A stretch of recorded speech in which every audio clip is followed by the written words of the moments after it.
Hi, Roddy. My name is Sherry Pentecost, and I am sharing my first video submission with you. So, I'm going to share a little bit about the day that I lost my husband. I will never forget that phone call. As I hung up, I could hear the doctor's words, "Get here as quick as you can." So I raced out of my driveway. I'm driving to the hospital. In my mind, I'm reflecting. I'm passing lights and stop signs and traffic, weaving in and out of cars. But my mind is also drifting a little over the last couple of weeks that he's been in the hospital. I started praying, and I just kept asking the Lord, please honor his request. Please, God, honor his request. Please don't take him. Let me get there. Just honor his request. I get to the hospital. The doctor calls again. Where are you? Where are you? I'm right here. I'm coming in. I get up to ICU. There's a nurse waiting for me. We go in the doors, and I can see 10 or 12 people there in ICU working on my husband. As soon as the doctor's eyes locked on my eyes, she came out of the room, and she just had her arms outstretched. She raced into my arms. She grabbed me, and I put my arms around her, and she just started quivering. Her body started shaking. She was sobbing. She said, "I can't save him."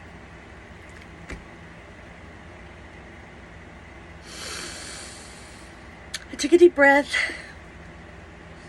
and I just held her. I told her, it's okay. It's okay. He's ready. I'd kept a calm composure. I hadn't really shed a lot of tears. And I thought in my mind, I should be crying. I should be doing something. What do I need to be feeling? She led me into the ICU, and I said, can I just see him? As I walk up to the bed, and there are people all around. They're doing the compressions. Each person around the gurney or around the bed has their assignment, their role that they're playing. All I could focus on were his feet there at the end of the bed. It was the only place that I could stand. And I walked up to him, and I put my hands on him, and I started massaging his feet. Now, my husband, Bracey Pentecost, he loved a good foot massage. And I thought, if there's anything that's going to let him know I'm here, I'm going to do this. She said, "It's time. We need to call it." I said, "Okay, let's call it."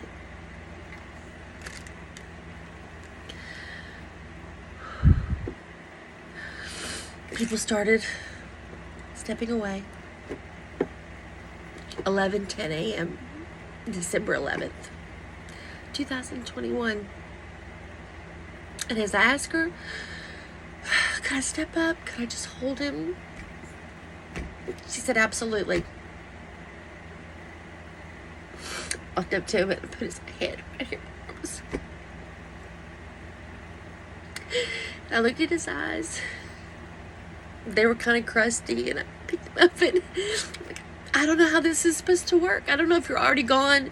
I don't know if you see me, if you can hear me. And I'm sorry I didn't make it before you were really gone, but I'm here now. I'm here.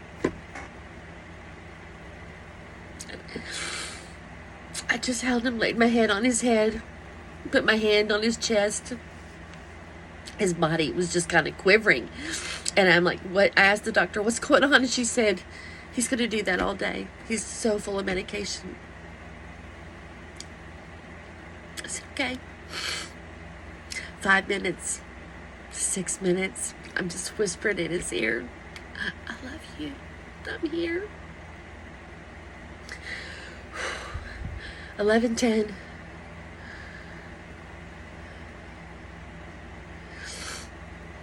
Now 11:20. There's this thud.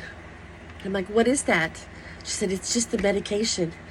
The one nurse that was still in the room looked at the monitor and she said, I've got a heartbeat. We've got a pulse. And the doctor said, that's not possible. She said, let me check his heart. She put the stethoscope down. I stepped back and she's like, oh my gosh, call the crash team. This has never happened. Call the crash team. And I knew. They say the hearing's the last to go. And I've been whispering in his ear. I knew what I needed to do. You see, for 37 years, my husband had been sharing with me that he hoped when it came time for him to pass, that he could have his head laid right here on my shoulder. I could wrap my arms around him and he could just close his eyes and slip onto Jesus. So I reached my arm around. I whispered in his ear, I've got you. I've got you. It's okay. You can go now.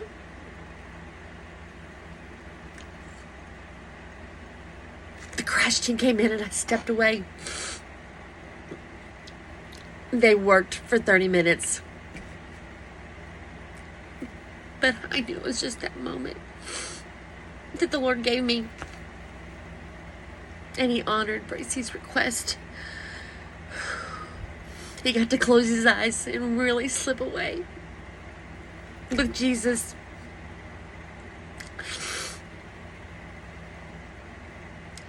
I learned 2 things that day. Really powerful things. The first was, it is so important to be present with those that you love. Don't waste one moment of time that you spend with them. Don't take it for granted. The other lesson is to say the things that need to be said beforehand. Don't wait. Tell your loved ones you love them. Tell the people you care about why they're important to you. You know, John shares that everyone communicates, but very few connect. And I've made it a goal in all my relationships to connect.